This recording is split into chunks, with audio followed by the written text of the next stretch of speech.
देख गो सखी देख गो राधा माधव चाली देख गो मणि विमान आसे झुली झुली विविध बाजणा वीर काहाली विजय कले गोप दांड उच्छुली।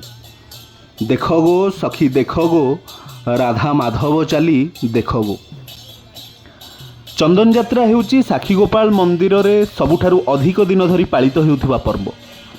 प्रभु प्रचंड ग्रीष्म प्रवाहरु मुक्ति पाइबा पई एही यात्रा करिथांती, जहाँ 42 दिन धरी पालित हुए। यह दुईटी पर्यायर अनुष्ठित होता है। प्रथम 21 दिन चंदन पुष्करिणी रे बाहर चंदन यात्रा रूपे और परवर्ती 21 दिन साखीगोपाल मंदिर रे भीतर चंदन यात्रा पालित होता है। चंदन पटुआर रे प्रभु मदन मोहन और माँ राधाराणी विजय करिथांती। साखीगोपाल मंदिर ठारू चंदन पुष्करिणी पर्यंत 4टी छामुंडिया तैयारी करा जायथाय और चंदन पुष्करिणी रे आउ एक छामुंडिया प्रस्तुत करा जायथाय।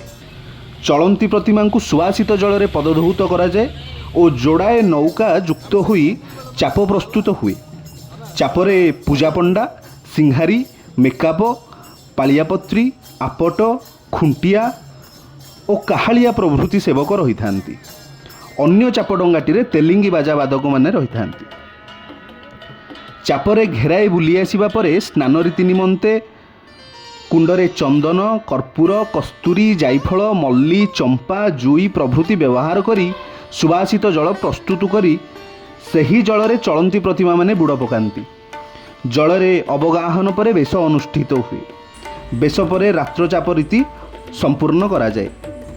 आखेड़ा और चंदन काकेरा एही पर्वर अन्यतम आकर्षण।